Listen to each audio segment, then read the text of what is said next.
Bonjour à tous et bienvenue sur la chaîne Explique-moi ça. Aujourd'hui, je vais vous expliquer les règles de Ludimino. Alors, Ludimino, c'est un jeu en auto-édition qui a été créé par Flore Nathan. C'est un jeu comme les dominos, sauf qu'ils ont 4 faces. Et donc, du coup, on va pouvoir relier nos Ludimino soit avec les lettres, les chiffres ou les symboles s'ils sont opposés.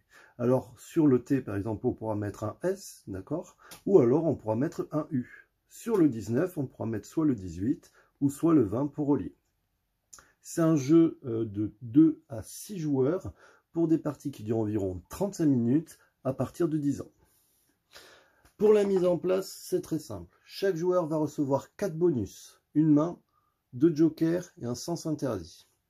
Chaque joueur va aussi recevoir 11 ludimino qu'on va mettre face visible. Effectivement, dans Ludimino, tout le monde pourra voir ce que tout le monde a. J'en ai mis un face cachée, pourquoi? Parce que ça va être pour déterminer qui est le premier joueur.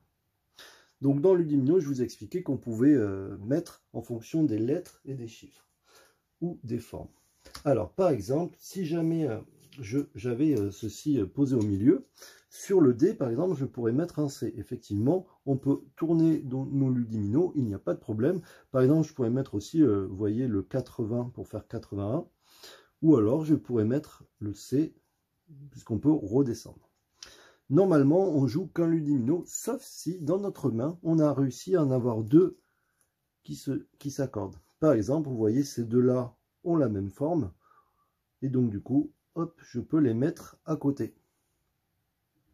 Donc du coup, là, dans ce tour-là, je pourrais en positionner deux. Il faut savoir que le but du jeu, c'est de ne plus avoir aucun ludimino. Donc l'idée, plus vous allez en mettre, mieux c'est. Pour les formes, si jamais vous cherchez les formes, vous allez voir, elles sont par signe opposé la plupart du temps. Par exemple, vous avez un ludimino plus qui va se marier avec un ludimino moins. Vous avez le garçon et la femme. Il y en a certains qui sont un peu plus compliqués. Par exemple, vous voyez, vous avez la montre et le sablier. Donc du coup, je vous conseille de mettre ce papier de côté pour pouvoir l'utiliser. Alors maintenant, vous allez me dire à quoi servent les jokers. Alors les jokers, c'est très simple. La main va vous permettre de piocher un ludimino si à un moment donné vous êtes bloqué dans la partie chez un adversaire, ce qui vous permettrait de vous débloquer. Et bien entendu, vous allez lui donner un ludimino pour pas l'avantager. Là, nous avons deux jokers. Les jokers, en fait, vont tout simplement vous permettre de vous positionner à un endroit où vous ne pourriez pas. Vous mettez le joker et du coup, vous allez pouvoir mettre n'importe lequel de vos ludimino. Mais attention, vous ne pouvez pas faire la combo des deux en même temps si vous utilisez un joker.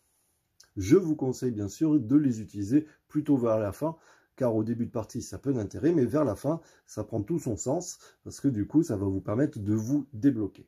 Le sens interdit, c'est aussi un truc pour bloquer les adversaires. Si jamais vous voyez qu'il y a un adversaire qui commence ou qui est prêt de finir, vous pouvez mettre un ludimino à votre tour, bien sûr, sens interdit, et du coup, ça bloquera tous les accès qui se trouvent sur le ludimino. Donc du coup, vous ne pouvez plus utiliser les autres faces de ce ludimino. Donc si vous voyez qu'il y a quelqu'un qui va y arriver, et bien du coup, vous pouvez faire comme ça. Allez, c'est parti, on va lancer la partie. Donc du coup, comme je vous avais expliqué, normalement, une fois que tout le monde a pris ses ludimino, on en tire un face cachée. Je les ai déjà tirés pour savoir qui va commencer. Donc lui, il a le 17, le 62, et lui, il a le 76. Celui qui commence, c'est celui qui a le plus petit chiffre. Donc du coup, hop, on pose ce ludimino au milieu. Et donc du coup, les autres récupèrent les leurs. Donc maintenant, le premier joueur à jouer, il a positionné celui-là. C'est au joueur suivant de continuer ou d'avancer. Alors, est-ce que je peux trouver des choses intéressantes ou pas? Donc là, il va falloir regarder avec les symboles.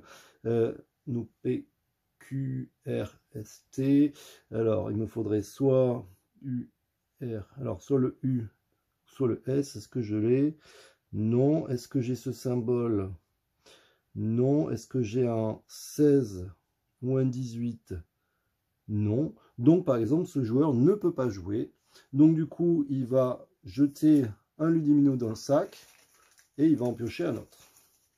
Et là, il est obligé de passer son tour, même s'il pouvait jouer, il n'a pas le droit. On passe au joueur suivant. Le joueur suivant va essayer de positionner un ludimino. S'il y arrive ou non, il va falloir regarder. Oui, regardez, je vois qu'il y a un R, donc du coup, je peux mettre un S. Et ça m'arrange. Et vous voyez, il y a un 44, donc du coup, comme je vous ai dit, on peut en positionner 2 si jamais ils se touchent. Et donc, vous voyez, j'ai posé le S comparé au R et le 43 comparé au 44. Du coup, c'est un superbe coup, j'ai déjà réussi à en enlever 2. Allez, c'est à l'autre joueur. L'autre joueur va donc regarder avec les symboles et ainsi de suite pour essayer de positionner ses Ludimino. Si, admettons, il voit qu'il ne peut pas, il pourra utiliser sa main pour récupérer un Ludimino quelque part. Là, il voit qu'il peut mettre le 18 ici. Et donc, du coup, on passe au joueur suivant. Et ainsi de suite. Donc, vous allez voir que souvent, là, regardez, il y a le S. Hop, je peux mettre le T. Alors, il faudra prendre le temps. Là, c'est compliqué pour moi. Mais vous voyez, j'aurais pu, là, j'ai le T. Mais j'aurais très bien pu mettre aussi la dame avec le monsieur. Parce que, effectivement, je le connais. Celui-là, le monsieur va avec la dame. Donc, du coup, j'ai mis ça. Est-ce que, par exemple, je pourrais en positionner un deuxième ? Non, parce que je pourrais mettre le C ici, mais vous voyez, ici, ça ne va pas ensemble, donc du coup, je ne peux pas. Est-ce que je pourrais avoir celui-là? Non, je ne crois pas l'avoir. Alors, je peux regarder sur le schéma à quoi ça correspond. Donc, on est sur celui-là. Il me faudrait celui-ci. Ah, mais si, regardez, ça tombe bien.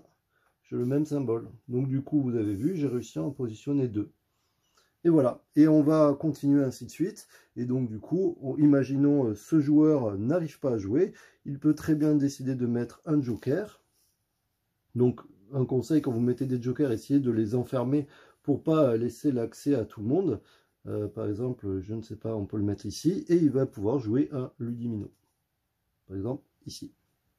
Ce joueur, admettons, s'aperçoit qu'il pourrait, que quelqu'un va pouvoir faire quelque chose.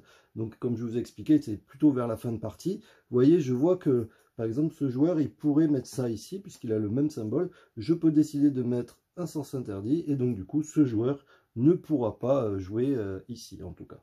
Il va pouvoir jouer après. Donc, les jokers, vraiment, utilisez-les plutôt vers la fin. C'est le plus intéressant.